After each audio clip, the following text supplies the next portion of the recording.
Bienvenue sur Africa 24 dans cette nouvelle édition du QG News. Voici les titres. À Pau, les États du G5 Sahel et la France ont annoncé la mise en place d'un nouveau cadre opérationnel et une action concentrée sur la zone des 3 frontières entre le Mali, le Niger et le Burkina Faso. Même si l'arabe reste l'une des langues les plus parlées au Tchad, sa pratique dans l'administration reste minoritaire comparée au français. Les défis du bilinguisme au Tchad, reportage à suivre dans ce journal. Les escargots, un emblème de la gastronomie française, mais qui s'exporte dans le monde entier, comme en Tunisie, où de nombreux producteurs sont actifs dans le secteur.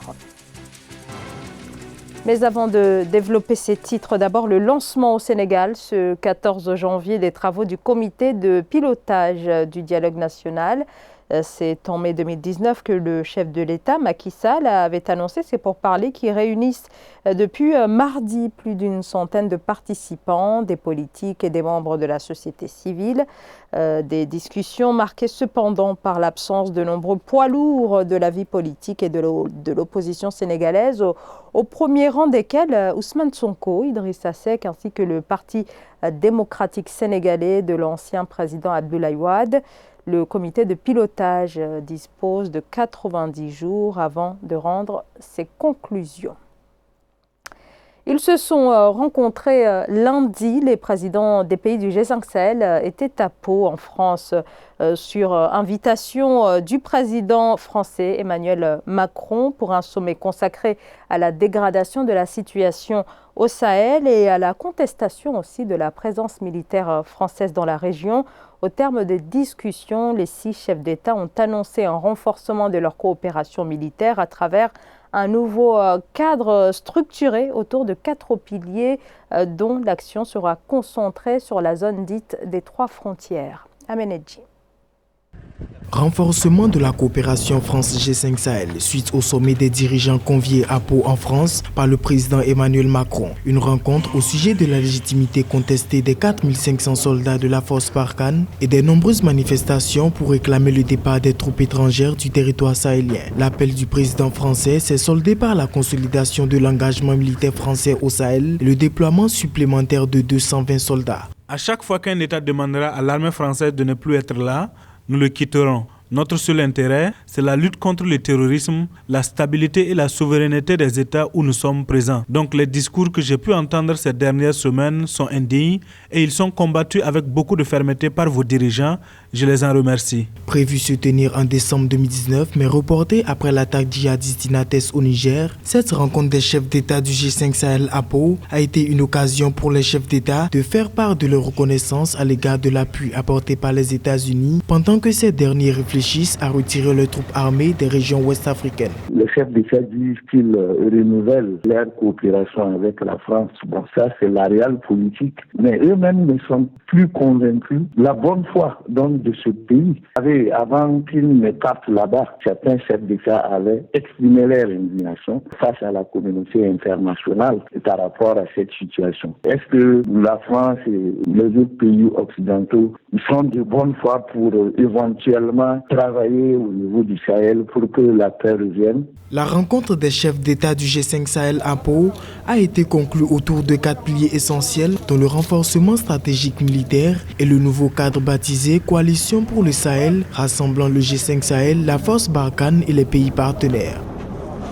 La composition actuelle du Conseil de sécurité de l'ONU fait l'objet de sévères critiques. La question de son élargissement était justement au cœur d'une réunion des ministres des Affaires étrangères du C10. Le C10, c'est un comité des 10 chefs d'État et de gouvernement de l'Union africaine. Le continent exige des réformes de cet organe qui, 75 ans après sa création, n'a jamais accepté de pays africains comme membres permanents. Le point avec Siamlo Victoria Sedji. 2 sièges permanents avec droit de veto et 2 non permanents supplémentaires au Conseil de sécurité de l'ONU, c'est ce que réclame l'Afrique. Le souhait est porté et assumé par le C10, comité des 10 chefs d'État et de gouvernement de l'Union africaine sur la réforme de l'organe d'exécution. Actuellement, le continent bénéficie de 3 sièges, mais seulement sur les 10 membres non permanents de l'organe international. Mais tant que l'Afrique ne pèse pas sur le plan économique au niveau mondial, ça va être très très difficile de faire accepter ces revendications. Les défis, ce sont des défis économiques, sécuritaires, démocratiques. Donc il faut que ces questions-là soient réglées au préalable pour que l'Afrique puisse être mieux respectée. Le comité défend ardemment un conseil de sécurité plus inclusif et plus démocratique. Il argumente que sa demande permettra de réparer une injustice historique, sortie du joug du colonialisme avec d'importantes potentialités, mais surtout d'énormes défis à relever. Les Africains disent mériter que leur voix compte désormais dans les prises de décision à l'échelle internationale. Si nous pensons que les questions qui sont traitées par le Conseil de sécurité concernent essentiellement l'Afrique. Donc ces questions doivent être traitées avec la présence de l'Afrique et c'est pour cela que nous exigeons d'avoir un élargissement du Conseil de sécurité. Longtemps, la réforme du Conseil a fait débat surtout en Afrique, dans un contexte où les résolutions internationales prises par les 5 membres permanents actuels disposant du veto font de plus en plus l'objet de critiques. Les Congolais sont toujours dans l'attente des élections locales prévues entre septembre et décembre 2019. Ces élections en République démocratique du Congo ne sont toujours pas organisées. En cause notamment le manque de financement. Reportage de notre correspondant Jacques Ambouka. Les élections municipales en République démocratique du Congo ne sont pas encore organisées. Selon le calendrier électoral, ces élections devaient se tenir en 2019. Le pays qui fait face à plusieurs défis risque de passer outre ces échéances. Avec la promulgation de la loi des finances 2020, les attentes de la centrale électorale sont de voir le gouvernement s'y engager. Pour faire maintenant les élections dites locales et municipales, il faut débourser plus de budget que ce que nous avions déboursé pour les 3 dans ces pays continents, sans infrastructure. Et voilà où nous en sommes. Donc, actuellement, la CENI est à mesure de réactualiser son calendrier. La Commission électorale nationale indépendante relève de nombreuses inquiétudes au cas où ces élections ne sont pas organisées au cours de l'année 2020. Le plus grand risque est celui de voir d'autres facteurs liés à l'organisation des élections rendre obsolète le fichier qui a été révisé en 2017. Si nous dépassons le décembre 2020, nous aurons déjà 2 ans et nous n'aurons pas moins de 3 à 4 millions de nouveaux majeurs depuis le 1er janvier 2019. D'où, même s'il faut faire ces élections, il faut débourser l'argent. Et avant que le fichier de 2016-2017 ne soit obsolète. L'effectivité de l'alternance s'accompagne avec ces scrutins à la base, surtout dans le contexte de la décentralisation du pouvoir que le pays expérimente depuis 2015. Pour bon nombre d'observateurs, le doute persiste quant à l'organisation de ces scrutins au cours de cette année. Pour rappel, les 2 précédents cycles électoraux de 2006 et 2011 se sont aussi déroulés sans les élections locales. Focus sur le mobile money, un marché de 250 millions de clients en Afrique subsaharienne et qui désormais génère chaque année plus d'1 milliard de dollars. Percé donc du mobile money en à peine quelques années pour ce mode de paiement lancé il y a 10 ans dans la corne de l'Afrique et qui est en train de s'étendre au reste du continent. Illustration dans ce reportage en République du Congo signé Philomène Tine. Les chiffres du mobile money au Congo suivent une courbe ascendante. Le secteur a généré des recettes de 983,1 millions de francs CFA en novembre 2019 contre 365,6 millions de francs CFA en novembre 2018. L'Agence de régulation des postes et des télécommunications électroniques indique que cette hausse équivalent à un peu plus de 168,8% se justifie par le nombre d'abonnements qui se situe à environ 5,7 millions d'abonnés, dont 1,7 million d'abonnés actifs. Il y a d'abord le boom de la téléphonie mobile au Congo conjugué à une meilleure régulation du secteur par l'ARPCE. Le produit, par exemple, du mobile money va vers les clients et cela permet, n'est-ce pas, à des petits usagers de mener facilement leurs transactions financières. L'Afrique centrale enregistre moins de 10% des comptes mobile money sur les 400 millions de comptes actifs en Afrique subsaharienne selon le groupement mondial des opérateurs de téléphonie mobile. mobile. Ainsi, le Congo connaît toujours une lente pénétration du mobile money. Seuls 6% de la population adulte possédait un compte en 2017. Les consommateurs n'ont pas accès au système bancaire. C'est plutôt les opérateurs qui finissent donc par traiter avec une banque de référence et cela permet indirectement de booster les avoirs, les dépôts dans les banques et même donc de fluidifier l'essentiel des transactions financières. Selon l'Agence de régulation des postes et des télécommunications électroniques, la filiale sud-africaine, la Mobile Telecommunication Network MTN, consolide sa place de leader sur le marché congolais en termes de revenus avec 56% des parts de marché devant l'opérateur Airtel. La constitution tchadienne consacre le français et l'arabe comme deux langues officielles depuis plusieurs années. Nombreux sont ceux qui plaident pour que le français académique et l'arabe littéraire soient parfaitement maîtrisés. Mais comment ce bilinguisme voulu évolue-t-il dans le système éducatif? Élément de réponse dans ce reportage de Mahamat Ramadan.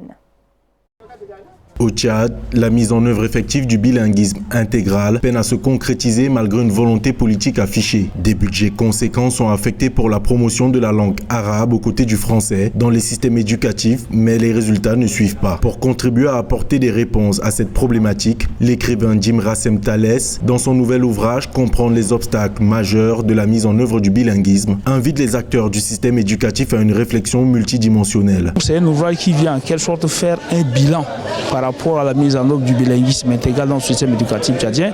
Et par rapport à ce bilan, l'ouvrage propose quelques pistes de solutions qui permettent de pouvoir rectifier les erreurs, corriger et essayer de rendre pratique et rendre réel le bilinguisme intégral dans le système éducatif tchadien. Pour l'écrivain, le bilinguisme au Tchad a été décrété pour satisfaire des opinions politiques sans une implication effective de la base. Il estime par ailleurs que la volonté de promouvoir la langue arabe dans les systèmes éducatifs n'est pas accompagnée des manuels didactiques et la formation des enseignants bilingues. Et en plus d'une réelle volonté politique, il faudrait la formation des enseignants, il faudrait que l'État appuie le Centre national des curricula afin que ce centre puisse multiplier les documents didactiques et mettre un certain nombre de documents à la disposition des enseignants, des élèves et des étudiants. Et il faudrait également avoir un programme harmonisé de l'arabe. Pour rappel, l'enseignement bilingue est institué dans le système éducatif tchadien en 1995 par un décret présidentiel. Depuis, plusieurs institutions sont créées pour sa promotion, aussi bien dans l'administration publique que dans l'éducation de base. L'élevage d'escargots, un pari gagnant pour de plus en plus d'agriculteurs tunisiens. Parmi eux, Ouda Ben Romtan, une jeune agricultrice qui s'est lancée dans ce secteur pour se démarquer et vivre entièrement de sa filière d'activité. Gladys Mwamba. Le marché de l'élevage d'escargots émerge depuis le début des années 2000 en Tunisie.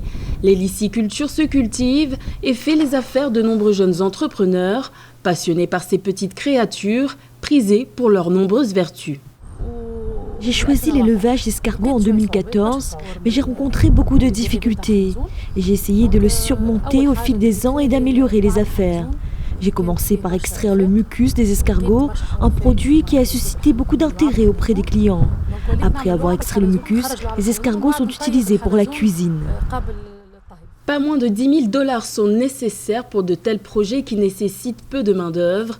Prisés pour leur mucus, utiles à la production de soins de beauté, vendus en moyenne entre 15 et 25 $, et pour leur viande, pourvue de haute valeur nutritive, les escargots sont rapidement devenus une source de revenus. Le ministère tunisien de l'Agriculture soutient d'ailleurs des dizaines de producteurs locaux dans le cadre d'une initiative visant à promouvoir la culture d'escargots. C'est la salle d'accouplement des escargots. Nous choisissons ceux qui sont prêts pour l'accouplement et peuvent pondre des œufs. Ils y restent pendant 3 mois, de septembre à décembre. Nous leur fournissons de l'eau à une température de 20 degrés Celsius et de la nourriture. Nous leur donnons une atmosphère similaire au printemps afin qu'ils puissent s'accoupler et pour que la plupart d'entre eux pondent des œufs. Mais l'héliciculture tunisienne fait face à quelques difficultés qui lui permettent d'assurer seulement 12% de la production mondiale, soit 50 000 tonnes chaque année. Pour rappel, la demande mondiale pour toutes les espèces d'escargots est estimée à environ 425 000 tonnes. Ce journal a été réalisé par l'ensemble de la rédaction. Merci de votre fidélité. Dans un instant, une nouvelle édition de l'actualité sur Africa 24.